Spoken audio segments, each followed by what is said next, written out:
Welcome to 3 Steps. This is a third part of the 4-part interview. This is the bonus footage because we did do 2 hours. So you have a lot of footage here to watch. So I'm going to keep it short and sweet. Josh is a businessman. He's been in the corporate tech world for a very long time. He's been a part of 3 major startups. He just helped one go public after being invested in for 12 years. And he's now in Vegas looking for a new project. So I'm not going to talk much more. I'm going to let you watch the interview because there is a lot of detail to get into here. So see you on the other side.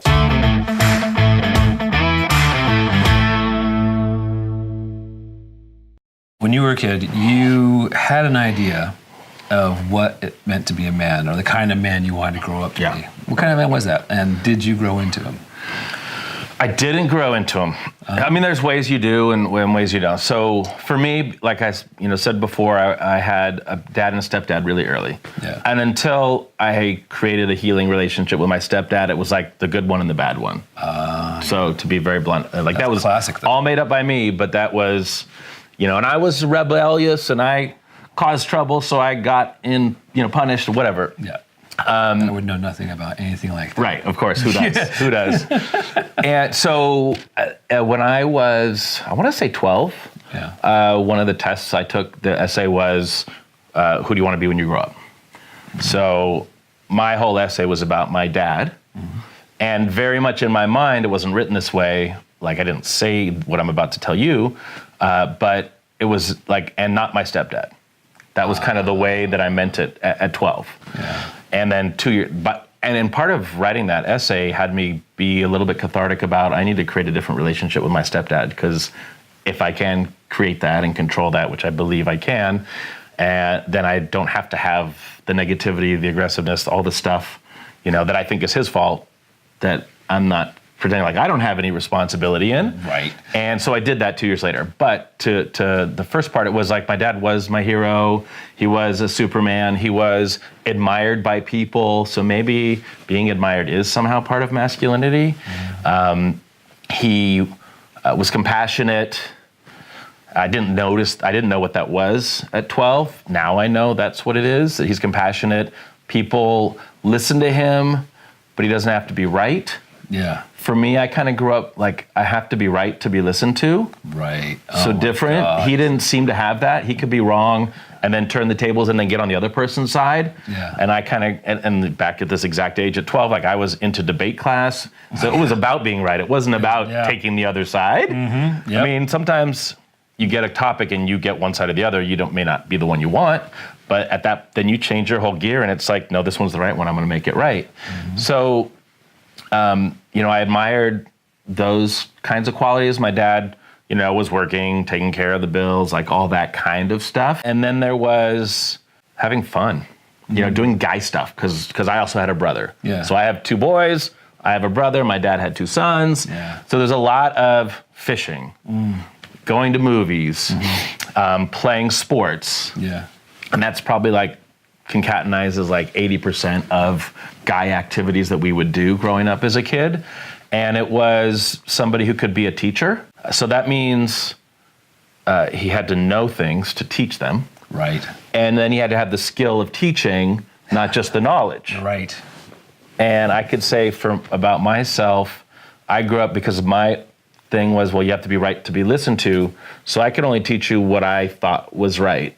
Ooh. And so if you couldn't learn it the way that I was trying to teach it, I couldn't teach you. Yeah. So, I mean, I learned... That's a trap, man. Oh, my God. I forgot about that one. Yeah, that's a fucking thing. Yeah. Yeah. So it took me a long time to be able to... At some point in my life, I led large seminars in front of hundreds and hundreds of people, and I had to be able to listen to all kinds of people and their point of view.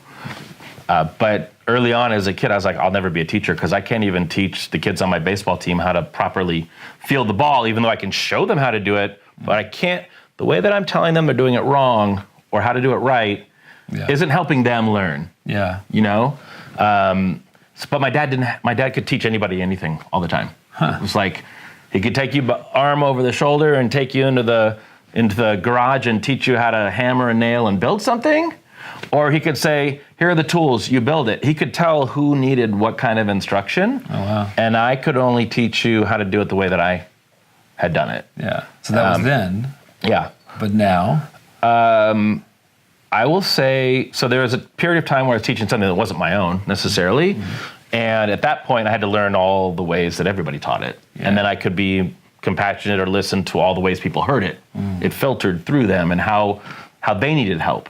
But if you ask me questions that we might get into, how did I become successful? I would go back and tell people, here's what I know worked. Yeah. Because I'm not studying every way to make everything work in business world or in relationship world. Yeah. I am studying, or I believe in studying the things that work for me. And that isn't necessarily what works for you or my friends or, family. Yeah. And I think there's this, there's a belief in mastering things that it takes a certain number of hours. Right. Like when they talk about people like Michael Jordan, Babe Ruth, Jackie Robinson, you're talking about people who did the same thing every day, and there's X thousands or millions, I don't know how many hours, probably not millions. Yeah. You can be a jack of all trades and study a shallow depth, but you can't be a master of things doing it that way, as far as I can tell. Yeah. So I'm trying to, be the best me, not the best everybody else. Right. Did you ever have that I'm a man moment? Yeah, I had two. Two like that for me. Yeah.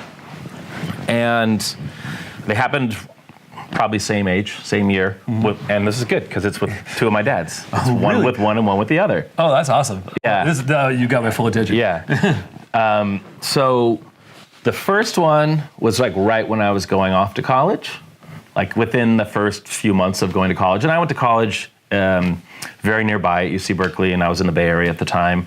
So I was an hour away, but it was far enough away to not have to come home or to come home if I wanted to or needed to.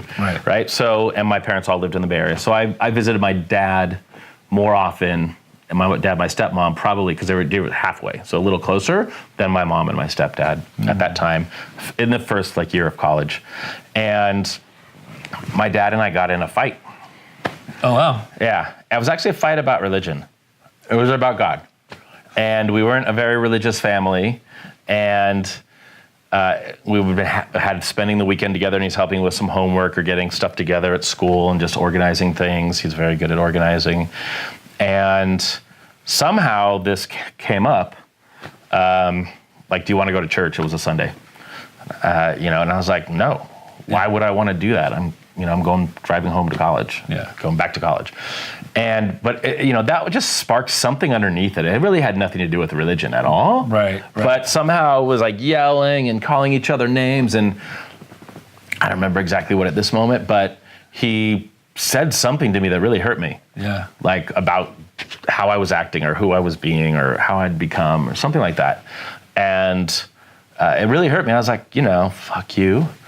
And I don't ever want to talk to you again. And I'd never had an argument like that with my dad before. So I said things like that, and he said things like that.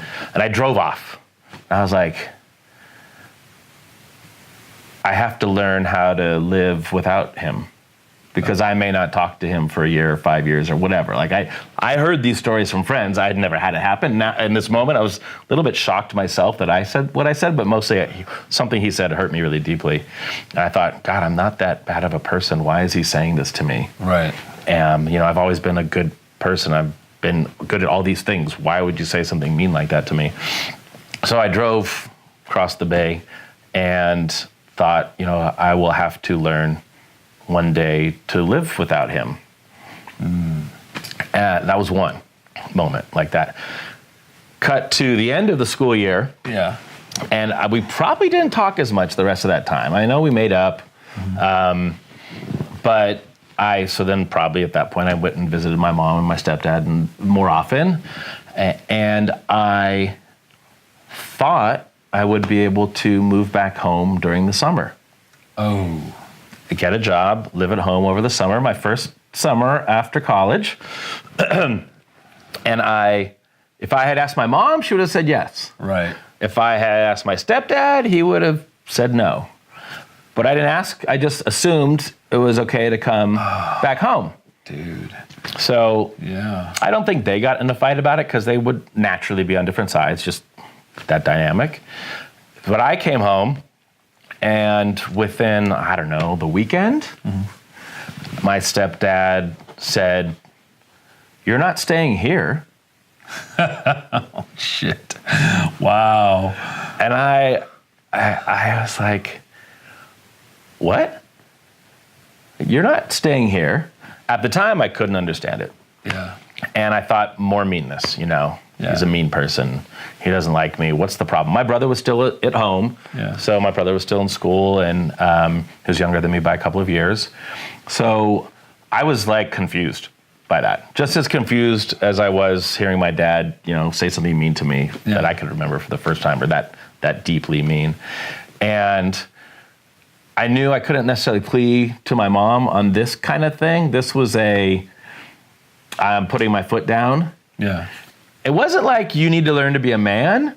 It was you didn't ask in the first place, and if you had, we probably would have set up some rules that you wouldn't want to live by. Yeah. At this age now that you've lived on your own for a school year, and so and I had always worked, and I worked during college, so it wasn't like I didn't have any money to pay rent, but it was just like this assumption I had that I would save my money all summer. Yeah. Not work and pay for my living and then go back to college. Right.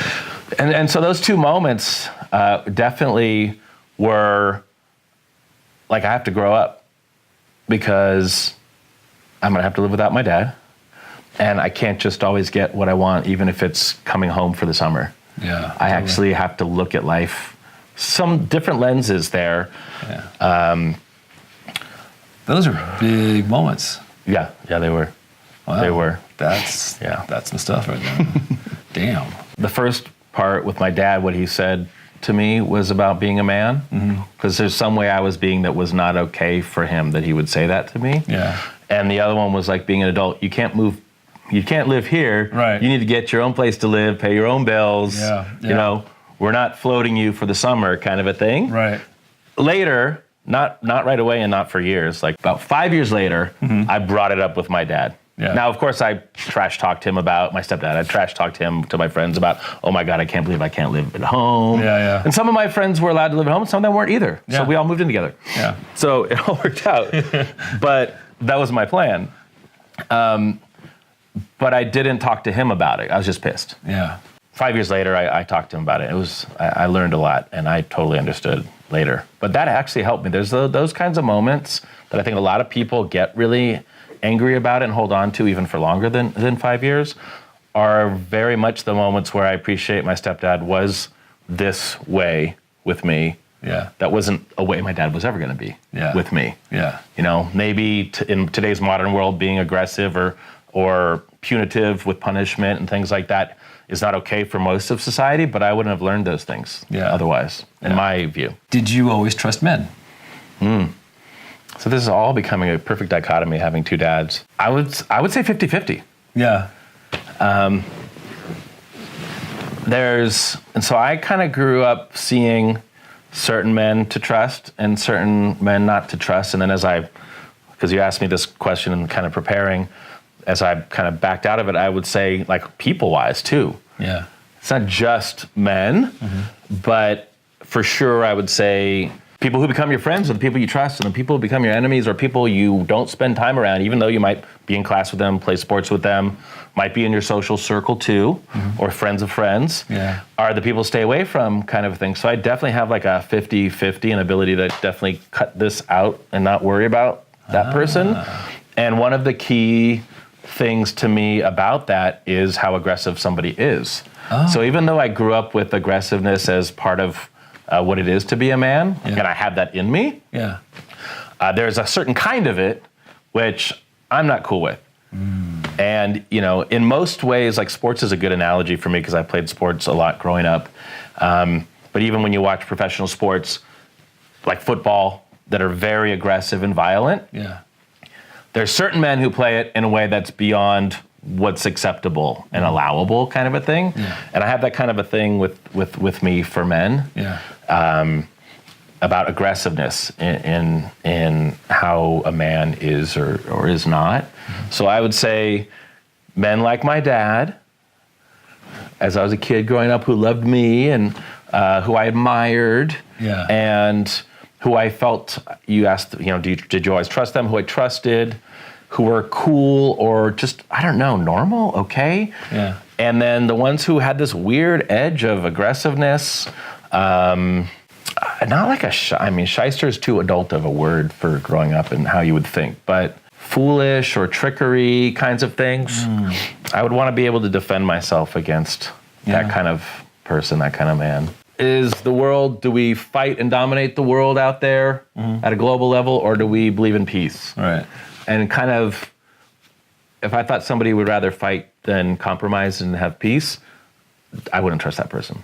So it doesn't have to be a man, but not all, the aggressive levels are less common in society around women per se. But so people who don't believe in peace as a way to resolve things. So you're thinking I grew up with people like Martin Luther King and Gandhi as global iconic examples, Mother Teresa. And these were idols of my parents. Yeah. So they were handed right down to me. So I learned a lot about them growing up, and I think probably everybody did.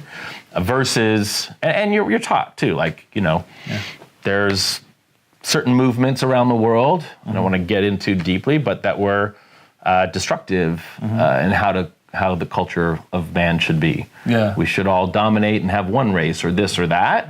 We certainly haven't solved that problem if you look at the world and wars today. But I wouldn't be on those people's side.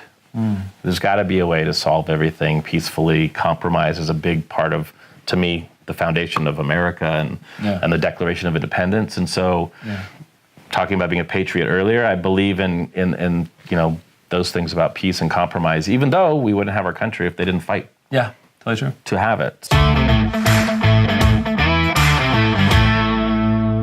Thanks for watching. So what do you think? A lot of information, yeah? So leave a comment down below. Tell me what you think. What's your favorite part of this? Hit subscribe, hit the like button, and tune in tomorrow because we're going to have the final 3 steps. All right, see you tomorrow.